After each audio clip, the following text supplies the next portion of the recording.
And Ernest, I never have known if Ray recorded City Lights because he loved the song, because he wanted to shut up Ernest. Country music has always been more than just a style of sound. For decades, it has told the stories of ordinary people, of heartache, of love lost and found, of hard work, and of pride in one's roots. The Grand Ole Opry, often called the home of country music, has been a sacred space where the genre's values, honesty, storytelling, and emotional truth, were upheld. For almost 6 decades, Bill Anderson, a respected singer, songwriter, and Grand Ole Opry veteran, has been one of the quiet guardians of this tradition. Known as Whispering Bill because of his soft, deliberate vocal style, Anderson has long represented the reflective, authentic side of country music, emphasizing emotion and story over glitz and spectacle. Recently, however, Anderson has spoken publicly about what he sees as a troubling transformation in the genre. At the age of 87, he broke his silence to give a rare and candid assessment of how the very essence of country music has changed. According to Anderson, the shift began decades ago when certain artists and industry trends started prioritizing style, mass appeal, and marketability over storytelling, cultural integrity, and emotional resonance. He named 5 prominent artists, Kenny Rogers, Garth Brooks, Taylor Swift, Jason Aldean, and Morgan Wallen, as key figures who, intentionally or unintentionally, have contributed to what he considers the erosion of country music soul. Anderson's critique is not a condemnation of talent. He respects each of these artists for their skill, innovation, and popularity. Instead, he is concerned with the larger patterns that their careers represent and how they reflect a broader industry focus on commercial success over tradition. In his view, country music was never meant to be a fleeting trend or merely a commercial product to appeal to mass audiences. It was meant to convey raw truth, lived experience, and human emotion in a way that connects deeply with listeners. Anderson's reflections remind fans and industry professionals alike that the genre's history is not simply a collection of popular hits. It is a living tradition that carries responsibility, authenticity, and a sense of cultural identity. His statements serve as both a warning and a call to action, urging current and future artists to remember the roots of the genre and not lose sight of the storytelling, intimacy, and honesty that made country music resonate for generations. As Anderson puts it, it is not about blocking progress, but about ensuring that progress does not come at the expense of the heart of country music. This article explores his observations in detail, examining how each of the 5 artists he named has contributed to these shifts and what these changes mean for the future of the genre. Bill Anderson began his critique with Kenny Rogers, a singer and songwriter who achieved extraordinary success through crossover hits that brought country music to mainstream pop audiences. Rogers, with his smooth voice and polished production, represented a turning point for the genre. Songs like Lady and his duet Islands in the Stream with Dolly Parton became worldwide sensations, appealing far beyond traditional country music fans. Anderson does not dispute Rogers' talent or brilliance. Rather, he argues that Rogers' commercial appeal marked the start of a trend in which the music industry began prioritizing broad listenership and pop sensibilities over the intimate storytelling that had long defined country music. In the past, a country song's value was measured by its emotional resonance, the truth of its lyrics, and the authenticity of its performance. Every verse reflected real-life experiences, from heartbreak to the pride of hard work, from personal loss to quiet reflection. With Rogers' success, however, the focus shifted. Record labels saw that country music could be packaged, polished, and sold to a wider audience. As a result, storytelling, the lifeblood of the genre, was increasingly overshadowed by pop-influenced arrangements, synthesizers, and radio-friendly formulas. According to Anderson, this was not a single artist's fault, but a systemic change that Rogers' success enabled. Once the industry recognized that crossover hits could generate massive profits, the pressure increased on other artists to follow suit. While Rogers' music was enjoyable and well-crafted, it inadvertently signaled that commercial success could be prioritized above emotional honesty and cultural authenticity. The genre began drifting from its roots, from front porch ballads to songs tailored for airplay and charts rather than intimate connection. Anderson's concern is that while Rogers opened doors for a broader audience, he also opened the door to the commodification of country music. The heart of the genre, he argues, lies in truth-telling and lived experience, qualities that can be lost when music is treated primarily as a marketable product. Rogers' legacy is therefore complicated. He is celebrated for his talent and influence, yet he is also emblematic of a shift that would challenge the very foundations of the music Anderson cherished. This nuanced perspective forms the beginning of Anderson's broader argument, showing that while progress and popularity are not inherently bad, they must not come at the cost of the music's soul. By tracing the influence of Rodgers, Anderson highlights the delicate balance between commercial success and artistic authenticity, a balance that the industry has struggled to maintain in the decades since. After discussing Kenny Rogers, Bill Anderson turned his attention to Garth Brooks, an artist who redefined not just the sound but also the scale of country music performances. Whereas traditional country shows were intimate affairs, often held in small venues or at local gatherings where the connection between artist and audience was personal and immediate, Brooks' era brought stadiums, fireworks, smoke machines, and elaborate stage setups to the genre. Anderson acknowledged Brooks' immense talent, calling him one of the most electric performers he had ever seen, but he was deeply concerned about the consequences of these changes. According to Anderson, Brooks' influence marked a turning point in which country music began prioritizing spectacle over substance. Songs were no longer the primary focus. Instead, the experience of a live event became the defining feature.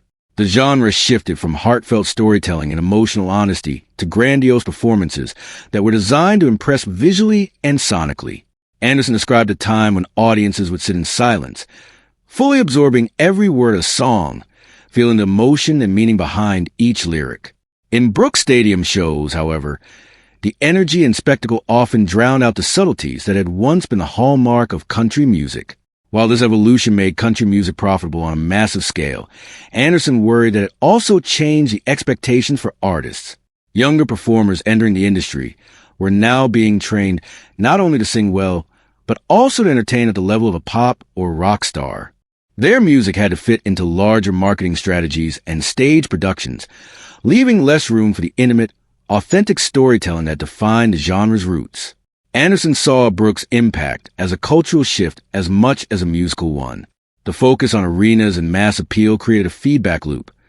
Record executives noticed the financial success of these large-scale productions and sought to replicate the model, often at the expense of musical depth. Traditional country elements, acoustic instruments, storytelling, and understated vocals, were sometimes replaced by louder, flashier arrangements designed for arenas rather than front porches. Brooks' era, according to Anderson, also affected the emotional connection between artist and listener. When the environment of country music became more like a spectacle than a shared experience, the intimacy that had long defined the genre was lost. Fans were no longer quietly moved by a song's narrative. They were caught up in the spectacle, sometimes missing the subtlety of lyrics or the emotional weight of performance. This, Anderson argued, was not criticism of Brooks' skill or artistry, but lament for what was being sacrificed in the process. While Brooks brought excitement and accessibility to millions of fans, he also inadvertently changed the expectations of the industry and the audience. Country music became measured not only by artistic quality, but also by how much attention it could command in stadiums and on media platforms. Anderson emphasized that this shift in scale created a ripple effect for every artist that followed. Younger performers were expected to deliver high-energy shows, eye-catching visuals, and commercially successful music that could fill arenas, even if it meant sacrificing the depth and authenticity of traditional country storytelling. In Anderson's perspective, Brooks' contribution was a double-edged sword. He brought unprecedented popularity and excitement to country music, but also laid the foundation for a version of the genre that risked prioritizing spectacle over substance. This transformation, Anderson noted, altered the very relationship between performers and listeners.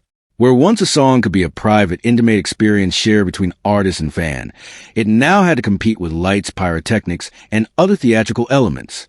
The artistry remained, but the emphasis shifted, challenging the values that had guided country music for generations. Anderson's reflections on Brooks highlight a broader concern. When entertainment and commercial success take precedence over authenticity and storytelling, the heart of the genre can become diluted. While he admired Brooks' achievements, Anderson viewed the era as a turning point in which country music had begun to lose touch with its emotional roots, showing that evolution in style and scale, if unchecked, can come at a cost of tradition, sincerity, and connection. Following Garth Brooks, Bill Anderson turned his attention to Taylor Swift, an artist whose career represents a new type of disruption in country music. Unlike Kenny Rogers, whose crossover was gradual, or Garth Brooks, whose scale transformed the live experience, Swift's journey from country prodigy to global pop superstar symbolized a broader shift in the perception of the genre itself. Anderson did not criticize Swift's talent. He acknowledged her early songwriting skills, storytelling ability, and knack for connecting with audiences, but he expressed concern about the message her transition sent to both fans and aspiring artists. In her early albums, Swift wrote songs that reflected the experiences of young Americans navigating love, heartbreak, family, and growth. Her music maintained the core of country storytelling, honesty, emotional resonance, and narrative detail. However, as she moved toward pop, Anderson saw a cultural signal that the genre could be used as a launching pad rather than a final destination. Country music, once a lifelong commitment and a home for authenticity, was suddenly perceived as a stepping stone for broader fame and commercial success. Anderson argued that Swift's crossover encouraged a mindset in which dedication to the genre itself was no longer essential. Younger artists and audiences might begin to view country music as a temporary phase rather than a space that demanded immersion, respect, and understanding of its roots. This trend, he feared, could erode the values that had made country music enduring. Swift's ability to translate her success into pop stardom was remarkable, yet the unintended consequence, in Anderson's view, was that the genre's cultural and emotional foundations were being devalued. The very idea that one could use country music as a springboard implied that the music itself was a product to be packaged, marketed, and abandoned when greater opportunities arose.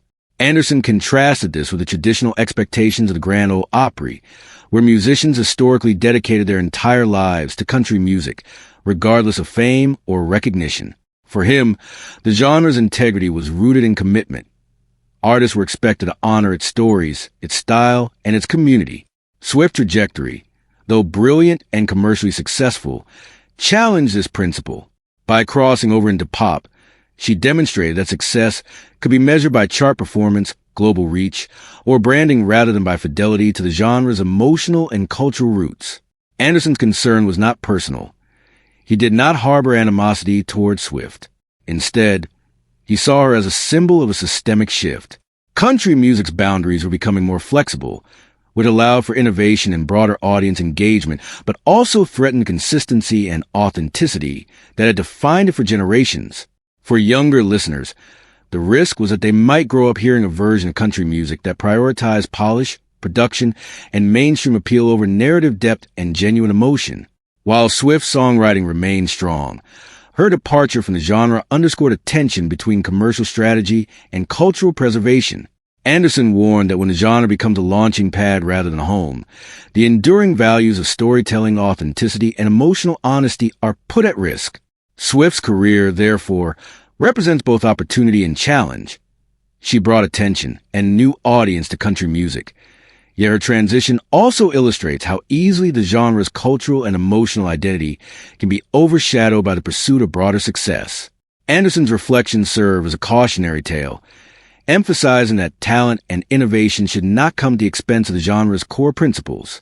Country music, in his view, should be a space where artists commit not only to performance but also to the tradition, the stories, and the soul of the genre, ensuring that each note, lyric, and melody carries the weight of its history.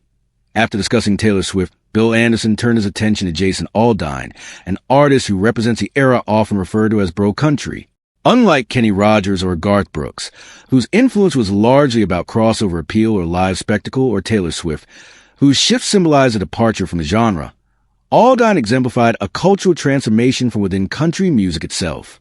Bro country, popularized in the early 2010s, brought songs dominated by party themes, trucks, beer, tailgates, and a polished, marketable lifestyle. While the genre remained musically competent, Anderson argued that it sacrificed the depth and storytelling that had long defined country music.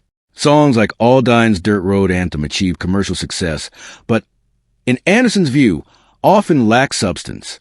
The lyrics celebrated rural imagery, without delving into the realities of life in those communities, the hardships, the heartbreak, the family struggles, and the pride and working-class values that had once been the core of the genre. To Anderson, this shift signaled more than just a change in subject matter. It reflected the industry's growing preference for formulaic content that could appeal to younger audiences and maximize chart performance. Where traditional country songs had explored human emotion, nuanced storytelling, and lived experience, bro country songs often relied on repetition, catchy hooks, and a superficial depiction of rural life. Anderson was not arguing against enjoyment or fun. He understood that these songs connected with audiences and brought energy to live performances, but he emphasized that they lacked emotional and cultural depth that had made country music meaningful for generations. Proliferation of bro country, in his view, accelerated a homogenization of the genre. Record labels and industry executives, seeing the commercial success of artists like Aldine, encouraged other performers to follow the same formula, further eroding the diversity and richness of country music storytelling. The emotional vocabulary of the genre, love, grief, regret, pride, and resilience, was being replaced by a list of trendy symbols. Beer, trucks, and romanticized rural imagery stripped of real-life context. Anderson worried that this trend not only influenced the songs themselves, but also the expectations of emerging artists. New performers were pressured to conform to the bro country template to achieve success, even if their personal style, influences, or experiences were more traditional or heartfelt. This environment, according to Anderson, undermined creativity and authenticity, turning country music into a product rather than a reflection of lived reality. The speed at which bro country became dominant exacerbated the problem. Whereas previous shifts in the genre allowed room for dialogue, experimentation, and a blend of old and new, the sudden popularity of Aldine-style songs created an industry standard almost overnight. The genre no